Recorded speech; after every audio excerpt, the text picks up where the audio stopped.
Prime Minister Pushpakumar was scheduled to furnish responses to questions raised by the parliamentarians on the government's policies and programs at today's session of the House of Representatives. However, the House session was obstructed by CPNUML after its chairperson, KP Sharma Oli, was alleged of corruption in the gold plating of Pashupatinath Temple. Good evening, I'm Prarambha Dahal. Let's begin with the main stories. Main opposition CPNUML obstructs today's meeting of the House of Representatives, demands of investigation after party chair KP Sharma Oli was alleged of corruption. President Ramchandra Paudel returns the application filed by Resam Chaudhary for a presidential pardon to the Ministry of Home Affairs. Victim's family urges not to issue amnesty. US regulators approve Elon Musk's startup Neuralink to test its brain implants on people. Cleared by US FDA to study implant allowing interface between human brains and computers. And Nepal currently playing Kazakhstan in the semi-finals of the CAVA Women's Volleyball Challenge Cup. India stormed into the finals, brushing aside Uzbekistan in straight sets. Main opposition CPNUML has obstructed today's meeting of the House of Representatives. UML obstructed the parliament meeting with the demand of investigation after party chair KP Sharma Oli was alleged of corruption while he was the Prime Minister by plating bronze instead of gold at the Pashupatinath Temple. At the parliament session held on the 24th of May, a Nepali Congress parliamentarian had alleged Oli of using bronze instead of gold at Pashupatinath Temple. UML parliamentarians demanded government investigation into the issue and removal of the statement of the parliamentarian of the ruling party from the records of the House of Representatives. Despite several calls from the Speaker to move forward with the parliamentary proceedings and looking for a solution through set arrangements, UML parliamentarians continued their protest. Chief Whip of ruling party CPN Sender Hitras Pandey said that a solution had to be found through the parliament and criticized the opposition. UML parliamentarians surrounded the rostrum after the Speaker allocated time for parliamentarians of ruling parties. Speaker Devraj Ghimire then had to postpone the parliament meeting for 20 minutes. Based on the schedule, Prime Minister Pushpakumar was to furnish answers to questions on the government's policies and programs raised by the parliamentarians. The government had presented its policies and programs at the parliament on the 19th of May. During discussions on the policies and programs, parliamentarians had raised questions regarding erosion of Jure region, curbing government expenditure by merging unnecessary government entities, and amendment of a few social programs. A massive public interest has been generated by the fake Bhutanese refugee scam as a case has been filed against the 30 alleged culprits involved in the multi-million rupees scandal. Nepal police have continued with the investigation against individuals other than the 30 defendants who have also been allegedly involved in the case. The defendants include former Deputy Prime Minister Top Bahadur Rayamazi and former Minister for Home Affairs Balkrishna Khand, among others. The trial to put the defendants behind bars or free them on bail while they are prosecuted has started today. It means the case has now entered the phase of court proceedings. In the meantime, Nepal police have also corresponded with the Anti-Graft Body Commission for the Investigation of Abuse of Authority CIAA and the Department of Anti-Money Laundering Investigation for further investigations. The two separate departments will now investigate the case in their own respective ways. Meanwhile, the police have reached an understanding of investigating against other individuals whose names have also surfaced during the police grilling. The court can also summon any individual whose names are taken by the defendants during the trial. President Ramchandra Paudel has returned the application filed by Resam Chaudhary for a presidential pardon to the Ministry of Home Affairs. Prior to this, family members of the victims of the Tikapur massacre had registered an application at the office of the president demanding not to issue a pardon to former member of the House of Representatives Resam Chaudhary. The application was registered by Sharada Kadayat Bora, spouse of Police Inspector Keshav Bora, who was killed in the incident. Earlier, the government had sought the stand of the office of the president regarding pardon to those behind bars for their crimes. In her application, Bora has stated that more plight must not be added to the victims by releasing those found guilty by all three courts. A boy and 7 security personnel were killed in the Tikapur massacre during the protest against endorsement of the constitution. On the 16th of May, the Supreme Court had upheld the life sentence slapped against Chaudhary by the Kailali District Court and the High Court Dipayal. The Ministry of Foreign Affairs has intensified legworks to finalize the agendas of Prime Minister Pushpa Dahal's visit to India. Easing the Nepal-Bangladesh energy trade, operation of two-way air route in Bhairava and Mahendra, integrated checkpost, petroleum pipeline and digital payments have made it to the priority list. However, the exchange of huge sum of banned Indian notes of 500 and 100 has failed to make it to the list. India imposed a ban on the use of 500 and 1000 rupee notes 7 years ago. According to the central bank, these notes worth over 81 million rupees are stuck in Nepal's banking system.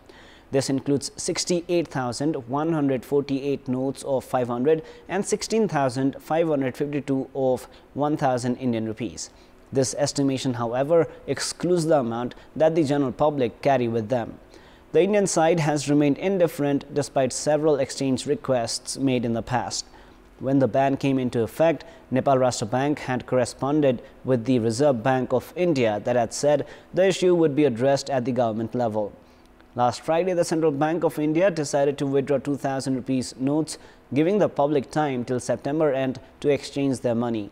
The use of the 2000 rupees Indian note is prohibited in Nepal. However, there are many transactions made on a daily basis at the bordering regions. Regulating authority of medical education in the country, the Medical Education Commission has begun procedure for formulation of an integrated umbrella act for health science academies. The disputes had surfaced after the Ministry of Health and Population and the Ministry of Education had prepared to formulate separate acts. However, the Commission itself has corresponded with the government for preparation of the draft of the act. There are a total of 7 health science academies in Nepal at Bir, Patan, BP Koirala, Karnali, Pokhara, Rapti and Ramraja. These academies under the Ministry of Health and Population differ in terms of academic processes, services and quality. Despite beginning preparations for formulation of an umbrella act 5 years ago, the ministry had yet to expedite required procedures. The Ministry of Education had also been claiming the academic programs of medical education to be under its jurisdiction and had been making efforts to formulate an act. Disputes had surfaced after both ministries had tried to formulate an act for the same issue. However, the Commission has begun required procedures for the formulation of the act following directives from the Prime Minister. Curriculum for medical education currently differ in the academies, resulting in the absence of uniformity of learnings. In such a situation, the government aims to formulate an integrated umbrella act related to academies to ensure uniformity. Even the province governments have operated their health science academies in recent time. Differences exist even in the academies operated by the centre and the provinces. Formulation of an umbrella act will assist in ensuring uniformity and enhancing quality of medical education in the country. High Court Janakpur has directed the Janakpur Dham Sub-Metropolis not to divide a single project into several parts, saying that development works could not complete in a proper manner if undertaken in parts. The joint bench of High Court Janakpur judges Bhojraj Adhikari and Rekha Thapa Pandey has directed not to operate in such a manner. 55-year-old Ramu Shah had filed a writ against the sub-metropolis at the High Court, alleging the inability of formulating projects with the objective of facilitating political leaders and cadres and financial irregularities. Aviation services have remained halted for the past 3 days in Humla, which is not connected with the national road network. The aviation services have remained obstructed because of incessant rainfall since Tuesday night. Service seekers have been at the receiving end as flights have not been able to take off for Simkot from Nepalganj and Surkhet. These flights have not operated because of continuous rainfall and adverse weather condition. At a time when the flights are already less in number, the complete halt of services has added plight to the local residents of Humla. Daily consumable goods are also running out of stock in Simkot market as cargo flights have not operated either. Now, District Administration Office Bara has received 3,015 complaints from victims of loan sharks. The Government Commission formed to probe into irregular transactions had called for complaints from victims and extended submission time till 29th of May. Victims have complained that the loan sharks had inflated the amount of loans while making documents, forged new documents to claim their properties, and kept documents with themselves even when the loan amounts were cleared. It is now time for our segment Public Pulse, where you text us with your opinion. Public Pulse. The question is, how can the genuine Bhutanese refugees languishing in the camps be managed? Your options are A. Home repatriation, B. Third country settlement, and C. Settle in Nepal. The voting is on. Type NEWS, select your option A, B or C and send it to 34001 to share your opinion with us. Time now for the international news.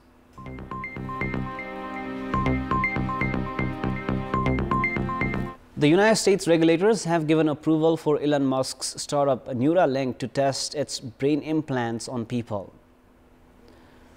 Neuralink said that it received clearance from the U.S. Food and Drug Administration for the first human clinical study of implants, which are intended to let the brain interface directly with computers. Neuralink prototypes, which are the size of a coin, have so far been implanted in the skulls of monkeys, demonstrations by the startup showed.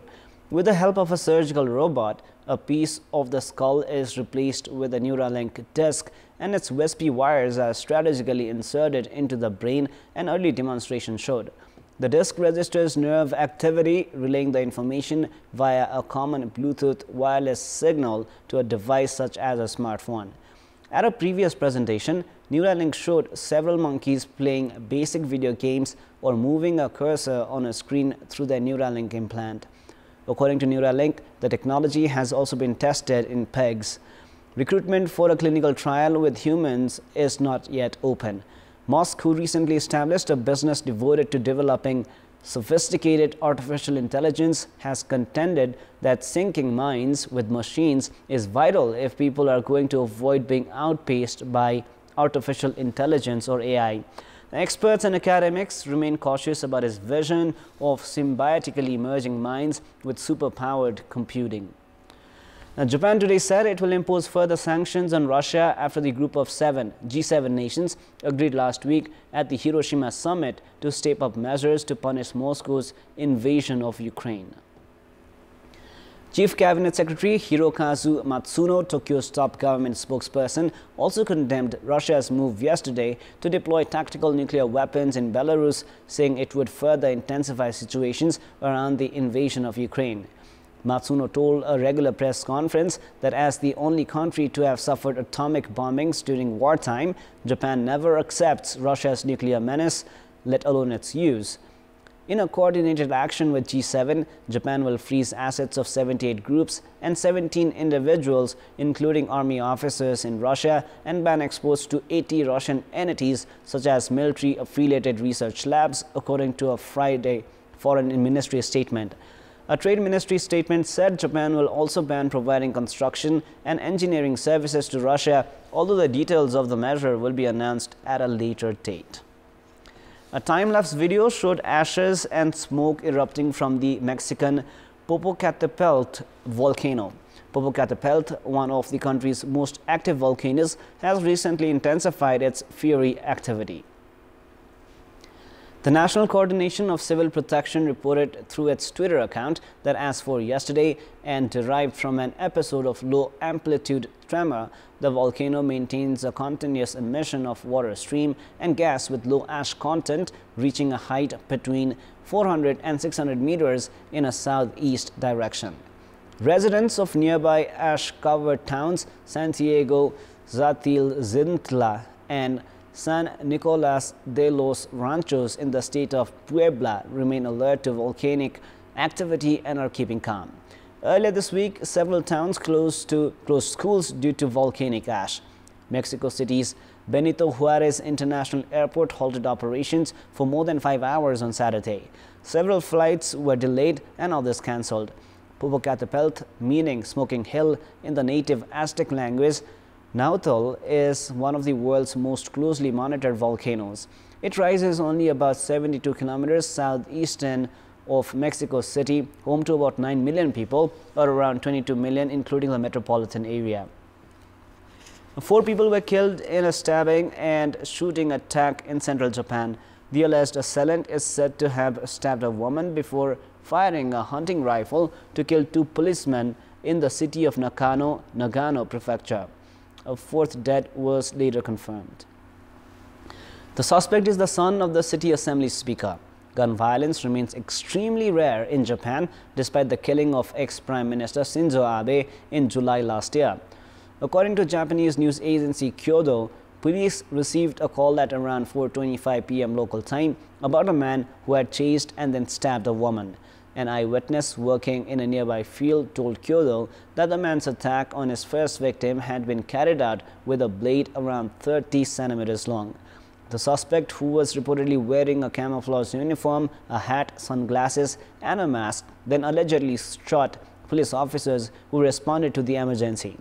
The suspect reportedly barricaded himself for hours inside the home of his father, Masamichi Aoki, before being detained. Sports news. India have secured a straight-set win over Uzbekistan and progressed to the grand finale of the National Sports Council Central Asian Volleyball Association NSC CAVA Women's Volleyball Challenge Cup 2023. In the first semi-final match of the tournament played today at the covered hall of the National Sports Council in Tripurashwar, India secured a 25-17, 25-20, 25-15 win over Uzbekistan and stormed to the final. India will now play the winners of the second semi-final between Nepal and Kazakhstan, which is underway. In the match that began at 5 p.m. a while back, Nepal are leading 2-1. Kazakhstan won the first set 30-28, while Nepal claimed the second set 25-16 and the third set 25-15. Defending champions, Nepal are aiming to secure a hat-trick of the trophy of the tournament. After securing their spot in the last four with 2 straight wins, Team Nepal had suffered a sour defeat in 4 sets against India in their last Pool A match. Team Nepal have dearly missed star spiker Pratibha Mali as she has remained out of the tournament because of an injury. Team Nepal had progressed to the semi-final as runners-up of Pool A, while Kazakhstan had finished as the winners of Pool B. That is all for the moment. Our next news bulletin airs at 10:30 p.m. Thank you for staying with us. Goodbye for now.